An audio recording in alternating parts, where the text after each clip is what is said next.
Google clarified that it does in fact collect users' location data, even if the user's location history setting is turned off.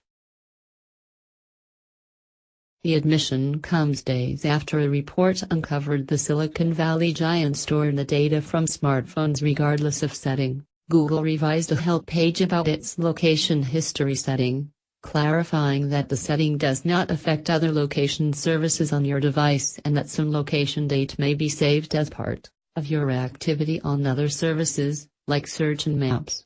Before Thursday's edit, the page stated the places you go are no longer stored with the location history setting shut off. The change came 3 days after the Associated Press published an investigation revealing several Google apps and services stored user location data regardless of the location history setting.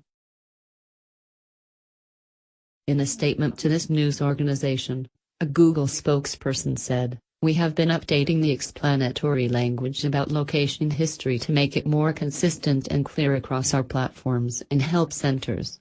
The spokesperson did not address why Google continued collecting location data even when the user chose to turn off its location history.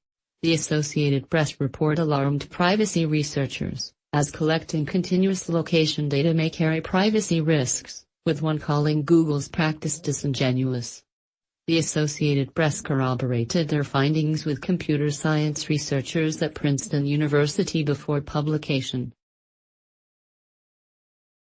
Google takes snapshots of the user's location history when the Maps app is opened, the weather widget on Android phones updates and during some Google searches that have nothing to do with location, according to the Associated Press.